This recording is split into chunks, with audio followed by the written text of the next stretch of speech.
It takes courage to speak truth to power.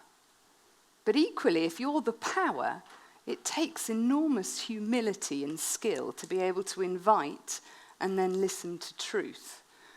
And by power here, I'm not just talking about people that happen to be running large countries, for example. I'm also talking about the more everyday situations when you're the powerful one. When because of your role or your personality, maybe your circle of friends, people around you think twice before they speak to you. Maybe there are times when you find yourself thinking, why didn't they tell me about this earlier? And these sorts of situations happen all the time. And we really need to hear from people about stuff that's going on that shouldn't be going on. We really need to hear ideas. We really need to get straight feedback, yeah? I mean, within reason. I know frankly that there are some people around us that we'd rather hear, speak up less rather than more. But for the purposes of the next few minutes, bring to mind one or two people that you'd like to hear more from. And maybe you find yourself thinking, they should speak up more. Well, maybe they should, but speaking up is relational. So it's just as much about you and your skill in inviting them to speak up. And there's so many traps that we fall into that silence others around us. I'm going to have time to just talk through 3 of them. And the first trap is we forget how scary we are. Right, I work with lots of lovely and approachable people, and over time, some of them have got to quite senior roles in business, some of them have become parents, some of them have taken up roles in the community, and they all feel, they're still lovely and approachable, and I'm sure that you feel that about yourselves too. What they're often blind to, of course, is that even if they are lovely and approachable, people in less powerful positions around them think they're scary. Of course they do. Do you remember sweating for like 2 weeks preparing for a 5-minute presentation with your boss's boss? Or agonizing over how to bring up that issue with that relative? Well, maybe now you're the boss's boss or that relative. Our power creates distance, yeah? And whether we agree with it or not, some people around us do think we're powerful, and they're scared. They want to make a good impression. And this means either that they're silencing themselves, or they're kind of trying to give us a modified version of the truth. So, for example, last year I led a business simulation with a team as a part of their leadership development program. And a couple of months later, this team had a phone call from their head office to tell them that they were going to be visited by a member of the British royal family as part of an official tour. Well, the most extraordinary amount of preparation then ensued, and the day before this important visit, I get a phone call. Megan, can you help? Somebody's dropped out. At 11:04 tomorrow morning, 11:04. This member of the royal family is going to come into our office and we need to be doing something interesting. Perish the thought. Can you come in and just run that last bit of the business simulation again for us? So let me get this straight. I said, you want me to simulate the simulation tomorrow at 11:04. Exactly. Now, it occurred to me at this point in time that the unsuspecting member of the royal family may be none the wiser that what they were about to see at 11:04 was this kind of scripted and sanitized version of the truth. And of course, why would they know that? I mean, all of their lives they've been turning up to meet people who have spent hours preparing a particular version of the truth for them to see. And they're worried about being judged poorly. Now, at a more routine level, of course, if you're in a position of authority, you are scary. And you're likely to be on the receiving end of a similar sort of smokescreen. And it's not enough to just say to people, speak up, tell me the truth. It's how you invite them. So Samuel Goldwyn, the American film producer, is famously quoted for saying, I don't want any yes men around me. I want everyone to tell me the truth, even if it costs them their job. Now, I'm sure you're not that threatening at all. You may even use that lovely phrase, my door is always open. Yeah? Yeah? Sound familiar? Thereby, obviously, implying you're lucky enough to have a door. And people have to come to you rather than the other way round. Now, don't get me wrong, I'm not saying these invitations aren't important. They are. They're important symbols to say that you're open for dialogue. But the danger with them is, one, believing that people are actually going to take you up on the offer. Two, when they do speak to you, it's with some unadulterated, version of the truth. And three, now that you've made the invitation, your job is done. Tick the box, open communication channels, here we go. Yeah? It doesn't work like that. So trap one is saying we need to recognize our own power. And often we don't, because some people around us will find us scary. And at least if we're aware of that, we can then put our focus and attention onto putting them at their ease. So trap two, we don't question our little list of whose opinion counts.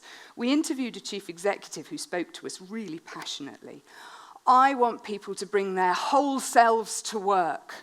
Diversity is key. I want to hear everyone's opinion. If people speak up, we'll perform better. It's great stuff. It's really good stuff. And then he paused and he said, but I do have my little list of those that fit and those that don't. And consciously or unconsciously, of course, he was referring to his little list when he decided who to invite to speak and whose opinion counted. And as you roll your eyes in consternation at such prejudice, hang on a second, our research would indicate that we value our own opinion twice as much as we value the opinion of other people. And whether we like to say that we would listen to people and hear people, but actually, if we're brutally honest, there's some people we want to hear from about some subjects more than others, okay? And this little list comes out of the most mundane situations. You walk into a hardware store and you look at the sales assistants and you figure out, now, which opinion am I going to trust here? It comes out at that dinner party, where you don't really know that many people, and there's that point in the evening where everybody starts choosing their seats. And the little list, you frantically look at the little list and you think, now, who do I want to listen to for the next 2 hours? And who, frankly, do I absolutely not want to? Maybe that's just me. So these little lists come out all of the time. And of course, they can be valid and they can be quite useful shortcuts. But my goodness, they're by no means faultless. Too much of the list is compiled through the unconscious labels that we're putting on people. So ever since I walked up on stage, you've been labeling me. Probably labeled me woman. Researcher, speaker, something about how I look. We label all the time. Gender, age, ethnicity, job title, appearance, height, you name it, we label it. But the important point is here, with each of these labels, of course, they convey subtle, or not so subtle, elements of status and authority. So these labelings are dictating who we want to invite to speak and who not, and it's silencing some.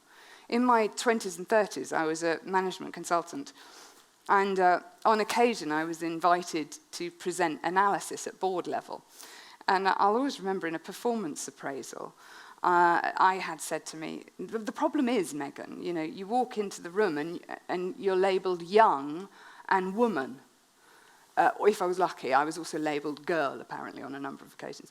And there may be some contexts and cultures where young, woman, and girl convey status and authority. To be fair, I can't think of many, unfortunately. And in the boardrooms of big businesses, they certainly don't. So I had to work really hard in order to be heard. I remember experimenting for several years with various combinations of scarves and glasses to make myself, look older than I really was in order not to be silenced, okay? So these lists happen all the time. Our labels are informing these lists. And do you know what? We're discounting some voices without even realizing it. Now, this process is inevitable, but the least we can do is be mindful of it. so that we can observe these lists and these labels as they're happening so that we can counteract them if we need to. So trap 2 is all about taking real care with how we label and list. People around you sense it. And even if they have vital information for you, they will stay silent. So we need to question our list a lot. Trap 3, we send shut up signals, not speak up ones. So moment by moment in conversations, we are figuring out whether it's safe to speak up. We're looking at people's gestures and we're thinking, shall I say this or shan't I say this? All the time, moment by moment in our conversations. And even last week, I had a friend who went to the doctors and withheld what might have been quite important information because she said that when she went into the consultation room, she looked at his face and thought, he looks a bit busy and preoccupied. I better not make a fuss. Now, maybe you're sitting here and you're thinking, God, I know some people that seriously send the wrong signals. Yeah, luckily, I'm pretty good at this. I'm sure you are all brilliant, 9 times out of 10. But it's that 10th time, isn't it, when we're a bit grumpy, when we're a bit tired, when we're under pressure and we kind of cut someone off at the knees. Unfortunately, it's that time that everybody then talks about. Around the water cooler in kind of hushed and slightly scandalized voices, they tell that story. And these stories are just so important then in silencing other people. So we have to be aware of the signals that we're sending out genuine signals that we want people to speak up. Now, a now retired, very senior civil servant, I would say sent some clear shut-up signals to one of our interviewees when he said to her, "Don't come back to talk to me until you've sweated the data until it says what I need it to say." On the other hand, we interviewed an entrepreneur who'd just taken over the workforce of an ex-car manufacturing company. And in the big town hall meeting right at the start, somebody put up their hand and said, "I'll probably be sacked for saying this, but..." And the entrepreneur explained how he invited this person to be on a task force to talk about the issue that he was concerned about and then promoted him. So thus trying to send a signal, actually now challenging productively, is a good thing to do. We spoke to a chief executive who was new in post, and then she found out that her predecessor was such a bully that the leadership team daren't say anything. So it didn't matter how ridiculous a suggestion this lady came up with, they'd all just sort of nod their heads. And what she did was she instigated a card system. When you held the card, you had to play devil's advocate. You had to challenge. And my goodness, this was uncomfortable for the team at first. But over time, of course, it started to change the culture. And those voices that had been silenced were now legitimized. So trap 3 is about knowing that we're sending signals all the time, small ones. But of course, they add up. And they create the culture that surrounds us and create either a shut-up culture or a speak-up one. So just 3 traps here. First trap, we forget how scary we are. Our power distances, it silences people. We need to be aware of that so we can invite them to speak. Trap 2, we don't question our little list. Yeah, we think we want to hear from everybody, but actually we don't really. So we need to be able to observe this, be mindful of it, and question it. And trap 3 that we've just done, we're creating the culture that surrounds us all the time with the signals that we're sending. A culture that either encourages truth or silences it. And silencing is meaning that we're not getting to hear the ideas that we need to hear that will help us with some of the challenges that we face, personally and professionally. Silencing means we're not even aware of the challenges we face until they're right on top of us because nobody's told us.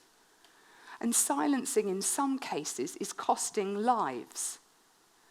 So yes, absolutely we need the courage to speak up. But my goodness, do we need the wisdom to be able to invite others to speak up? And you know, I think a lot of us think we're quite good at this. And I wonder actually whether the biggest trap of all is complacency. Because to do this well takes enormous awareness, humility, compassion, and skill. And maybe we could all do with improving those 4 things. Thank you.